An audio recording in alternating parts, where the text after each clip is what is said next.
और multiple choice question आपका यहीं से बनेगा। आया बात समझ में? 3 नंबर का क्वेश्चन आपका पक्का आने वाला है।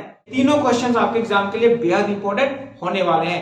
हेलो बच्चों, आप सभी को फिर से हमारे एक नई वीडियो में स्वागत है। तो बच्चों, आज का वीडियो काफी खास और काफी इंपॉर्टेंट होने जा रहा है उन बच्चों के लिए जो कि क्लास 10वीं में है और इस बार 2023 में 10वीं बोर्ड का एग्जाम देने वाले हैं। तो बच्चों, आज के वीडियो में क्या खास और क्या स्पेशल है, इस पर हम लोग बात करेंगे। लेकिन उससे पहले जितने भी बच्चे हमारे चैनल पर पहली बार विजिट किए हैं या हमारे वीडियो को पहली बार देख रहे हैं, तो कृपया हमारे चैनल को सब्सक्राइब कर लीजिए, बेल आइकन को प्रेस कर लीजिए, ताकि इसी तरीके के और भी इंफॉर्मेटिव वीडियोस और इंपॉर्टेंट वीडियोस आपको एग्जाम तक मिलते रहे। तो चलिए बच्चों, वीडियो को स्टार्ट करते हैं। तो बच्चों, जैसा कि मैंने आपको पिछली क्लासेस में बताया था कि बहुपद के जो प्रकार है, आपको 3 तरह का बहुपद पढ़ना है।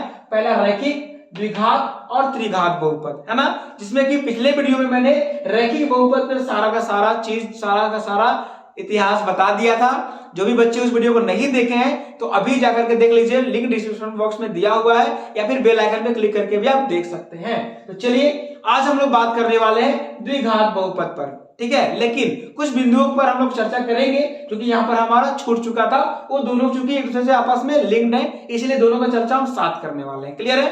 तो चलिए, आज हम बात करने वाले हैं द्विघात बहुपद का। लेकिन बच्चों, उससे पहले थोड़ा सा आपको रिविजन करा दे रहे हैं कि रैखिक बहुपद में क्या पढ़े थे हम लोग। रैखिक बहुपद का जो व्यापक रूप होता है वो होता है x + b, है ना, यानी कि कोई भी रैखिक बहुपद होगा आपका तो वो इसी रूप का होगा, ठीक है। और हमें किसी भी रैखिक बहुपद का शून्य ज्ञात करने का तरीका मैंने आपको बताया था, है ना, बहुत सारे तरीके से मैंने आपको बताया था। और फाइनली जो फॉर्मूला मिला था हमें, तो क्या होगा, रैखिक बहुपद का जो शून्य होगा वो क्या होगा मेरा, -b/a होगा।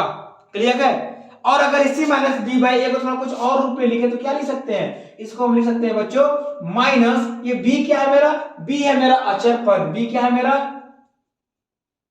अचर पद, ठीक है, बाय a क्या है मेरा, a है मेरा x का गुणांक, है ना। तो ये सारी बातें मैंने पिछले क्लासेस में आपसे डिस्कस कर लिया था। चलिए, तो अब हम बात करते हैं द्विघात बहुपद का, है ना। तो द्विघात बहुपद का जो व्यापक रूप है बच्चों, आप यहां पर देख सकते हैं, ये x² + bx + c, ये है हमारा द्विघात बहुपद का व्यापक रूप, ठीक है, जिसमें कि हमारा a क्या है, a है मेरा x² का गुणांक, a क्या है, x² का गुणांक, b क्या है मेरा x का गुणांक, है ना, और c यहां पर है मेरा अचर पद। क्लियर है? चलिए, अभी इसका शून्य के ऊपर भी चर्चा करेंगे, लेकिन उससे पहले अभी हम लोग इसका ग्राफीय रूप देखेंगे, है ना। चलिए, सो त्रिघात बहुपद जो है ये हमारा है। त्रिघात बहुपद का जो व्यापक रूप होता है ये होता है x³ + bx² + cx + d, ठीक है, जहां की हमारा a क्या है, a है हमारा x³ का गुणांक, b क्या है x² का गुणांक, c क्या है x का गुणांक, और d क्या है मेरा अचर पद।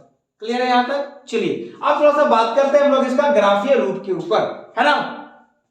तो बच्चों, हमारा जो रैखिक बहुपद होता है ना, रैखिक बहुपद होता है, ये आप देख सकते हैं, ये हमारा होता है रैखिक बहुपद x + b का रूप का, है ना।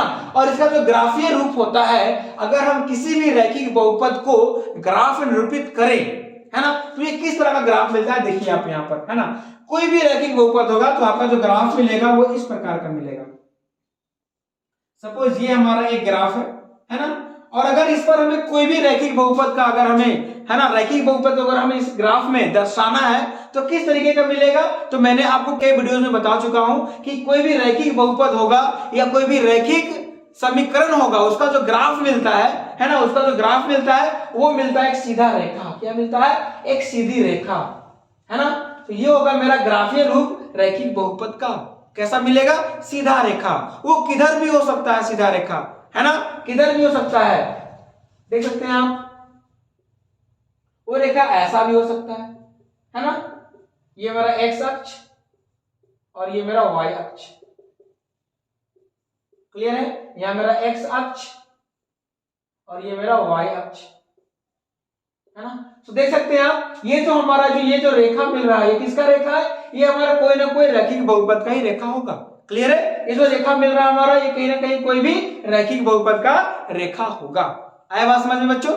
चलिए, तो इनके ग्राफ से क्या समझते हैं हम लोग, आगे अभी हम लोग चर्चा करेंगे, है ना। और यहीं से आपका मल्टीपल चॉइस क्वेश्चन बनता है, ठीक है, यहां से मल्टीपल चॉइस क्वेश्चन हर साल एक या दो क्वेश्चन पक्का आ जाता है ना, और बहुत इजी होता है, बहुत इजी, बहुत आसान, बस देख करके आप टिक लगा दीजिएगा, है ना, बिना कोई सोचे समझे। चलिए तो आगे हम लोग बढ़ते हैं। तो ये तो मेरा रहा रैखिक बहुपद का ग्राफीय रूप, है ना। थोड़ा सा हम लोग चर्चा करते हैं अब द्विघात बहुपद का ग्राफीय रूप के ऊपर, ठीक है। तो द्विघात बहुपद का जो ग्राफीय रूप होता है बच्चों कुछ इस प्रकार का होता है। अगर ये मेरा है ग्राफ, है ना, जिसमें कि मेरा ये है एक्स अक्ष और ये है मेरा वाई अक्ष, ठीक है। तो अगर यहाँ कोई भी हमारा द्विघात बहुपद होगा तो ये होता है पैराबोला के फॉर्म में, पैराबोला के रूप में। इसको हिंदी में बोलते हैं, जिसको हिंदी में क्या बोलते हैं, परवलय। क्या बोलते हैं बच्चों, परवलय बोलते हैं, ठीक है।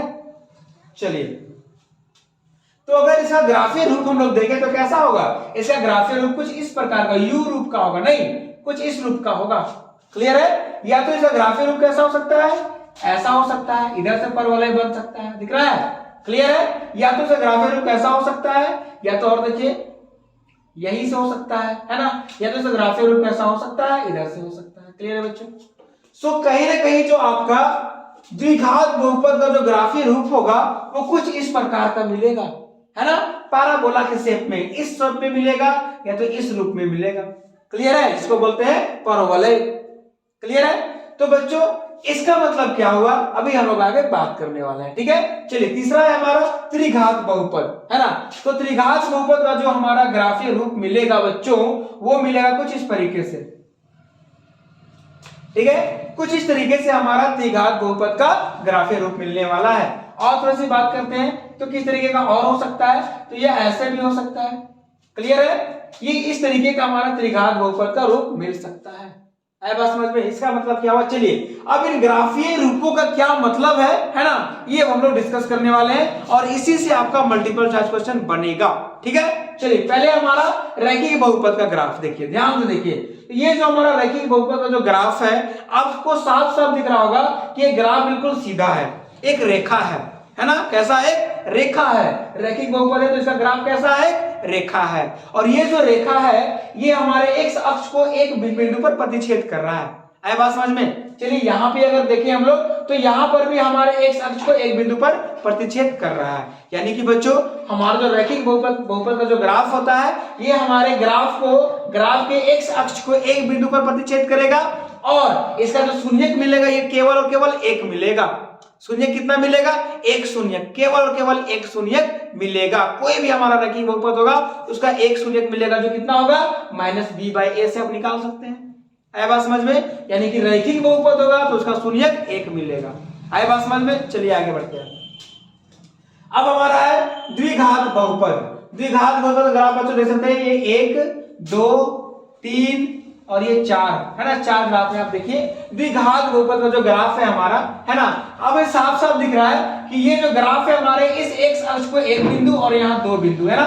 देखिए एक बिंदु और दो बिंदु पर प्रतिच्छेद कर रहा है। चलिए यहाँ पर आपको साफ दिख रहा होगा ये जो हमारा ग्राफ है एक बिंदु और दो बिंदु पर प्रतिच्छेद कर रहा है। आई बात समझ में। यानी कि बच्चों हमारा द्विघात बहुपद का जो शून्यक होगा ये अधिकतम दो शून्यक हो सकता है, अधिकतम दो शून्यक हो सकता है। यानी कि इसका घात कितना है, 2 है और इसका शून्य कितना होगा, अधिकतम 2 शून्यक होगा। आया बात समझ में। तो जब हमारा एक्स अक्ष को ग्राफ दो बिंदु पर प्रतिच्छेद करेगा तो शून्यक 2 होगा, चाहे इधर से सीधा करे या फिर उल्टा कट करे, दो बिंदु पर प्रतिच्छेद करेगा तो शून्य कितना होगा, 2 होगा। यही से आपका सवाल आता है मल्टीपल चॉइस क्वेश्चन में। ग्राफ दिया रहता है और आपको बताना होता है कि इस ग्राफ में, है ना, इस ग्राफ में बहुपद का जो शून्यक है वो कितना है। क्लियर है। तो ग्राफ आपको देख रहा है कितना बिंदु पर प्रतिच्छेद कर रहा है एक्स अक्ष को। आए बात समझ में। चलिए आगे बढ़ते हैं। अब यहां देखिए तीसरा केस में देख रहे हैं कि यहां पर तो एक्स अक्ष को कहीं पर प्रतिच्छेद कर ही नहीं रहा है। कर रहा है क्या, नहीं कर रहा है। देखो ऊपर से ही चला गया ग्राफ हमारा, तो क्या होगा यहाँ पर, तो बच्चों यहां पर जो हमारा है ये इसका एक भी शून्यक नहीं होगा। ऐसा बहुपद का शून्यक नहीं होता है ना, एक भी शून्यक नहीं होगा। है बात समझ में। जैसे कि यहां पर देखिए, यहां पर भी हमारा एक्स अक्ष को कोई भी बिंदु पर नहीं काट पा रहा है बात समझ में। तो ऐसा कोई हमारा द्विघात बहुपद होगा ही नहीं, है ना, जिसका कि एक भी शून्य ना हो। क्लियर है? सो यहाँ पर कोई भी शून्यक नहीं होगा इस ग्राफ का कोई भी शून्यक नहीं होगा। आए बात समझ में? चलो आगे बढ़ते। थोड़ा सा एक पॉइंट यहाँ पर और छूट रहा है, कभी कभी यहाँ पर ग्राफ कुछ इस तरीके का भी आ सकता है। देखो यहाँ पर ध्यान से, यहां पर से एक बिंदु पर छू के आ जाएगा, एक बिंदु पर से टच करेगा, ये ऊपर नीचे से या फिर ऊपर से भी ऐसा हो सकता है ना। एक बिंदु पर अगर टच कर रहा है यहाँ पर, इसका मतलब क्या हुआ कि इसका शून्यक एक होगा। सोच लो, द्विघात बहुपद है लेकिन फिर भी शून्यक एक होगा, है ना। कब? जब ये ग्राफ एक्स अक्ष को एक बिंदु पर काटेगा तब। आए बात समझ में? ठीक है, एक बिंदु पर प्रतिच्छेद करेगा तो शून्य कितना होगा? सिर्फ एक होगा। लेकिन बच्चों ये बात ध्यान देना कि जब शून्यक निकालिएगा तो शून्य तो एक ही होगा, लेकिन दोनों का दोनों शून्यक समान होगा। क्योंकि द्विघात है तो द्विघात को तो दो शून्यक मिलेगा ही, लेकिन ये दोनों शून्यक क्या होगा? समान होगा। कुछ बात समझ में आ रहा है? शून्यक तो दो होगा लेकिन दोनों का दोनों शून्यक क्या होगा? समान हो जाएगा। है बात समझ में? रैखिक बहुपद में एक शून्यक होगा, द्विघात बहुपद में दो शून्यक होगा, लेकिन जब इस एक ही बिंदु पर प्रतिच्छेद कर रहा होगा तो उसका केवल एक ही शून्यक होगा, है ना। और दोनों एक शून्यक होगा मतलब क्या हुआ कि निकालेंगे जब हम शून्यक, उसका आगे आपको बताएंगे, तो दो शून्यक निकलेगा, लेकिन दोनों का दोनों शून्यक जो होगा हमारा वो क्या होगा? समान होगा।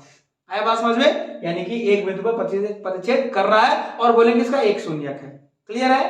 चलो तीसरा हमारा है त्रिघात बहुपद, है ना। यहां से भी क्वेश्चन आता है। त्रिघात बहुपद में देखिए कि ये जो हमारा इसका जो ग्राफ है ये हमारे एक्स अक्ष को 3 बिंदु पर प्रतिच्छेद कर रहा है। कितना बिंदु पर? 3 बिंदु पर। तो इसका इस ग्राफ का जो हमारा शून्यक होगा ये कम से कम 3, मतलब 3 शून्यक होगा। आया बात समझ में? और यहां पर देख लीजिए कितना शून्यक होगा। अब देखिए ये जो ग्राफ है हमारा एक्स अक्ष को, ये हमारा एक्स अक्ष है, इसको एक बिंदु पर प्रतिच्छेद कर रहा है तो इसका एक शून्यक होगा। क्लियर है बात यहां तक? अगर यहां तक बात क्लियर है तो आपको यहां से मल्टीपल चॉइस क्वेश्चन में कोई भी दिक्कत नहीं होने वाला है और मल्टीपल चॉइस क्वेश्चन आपका यहीं से बनेगा। आया बात समझ में? आप देख लीजिएगा पिछले 4-5 सालों का क्वेश्चन उठा करके एक मल्टीपल चॉइस क्वेश्चन इस टॉपिक से बन ही जाता है। क्लियर है बच्चों? तो यहां से आपको मल्टीपल चॉइस क्वेश्चन कर लेना है। चलिए बाकी आज के वीडियो में इतना ही है। अगले वीडियो में आपको बताते हैं इसके बाद का प्रोसेस, और अगले वीडियो में हम लोग जानेंगे कैसे द्विघात बहुपद का हम लोग शून्यक ज्ञात करते हैं। और यहां से 3 नंबर का क्वेश्चन आपका पक्का आने वाला है। आया बात समझ में? द्विघात बहुपद से आपका 3 नंबर का क्वेश्चन आने वाला है, ये आप रख लीजिए माइंड में। क्लियर है? तो यहां से अगले क्लास में जो क्वेश्चंस करवाएंगे 3 तरह का क्वेश्चन करवाएंगे। ये तीनों क्वेश्चंस आपके एग्जाम के लिए बेहद इंपॉर्टेंट होने वाले हैं। चलिए बच्चों आज के वीडियो में इतना ही। जय हिंद, वंदे मातरम।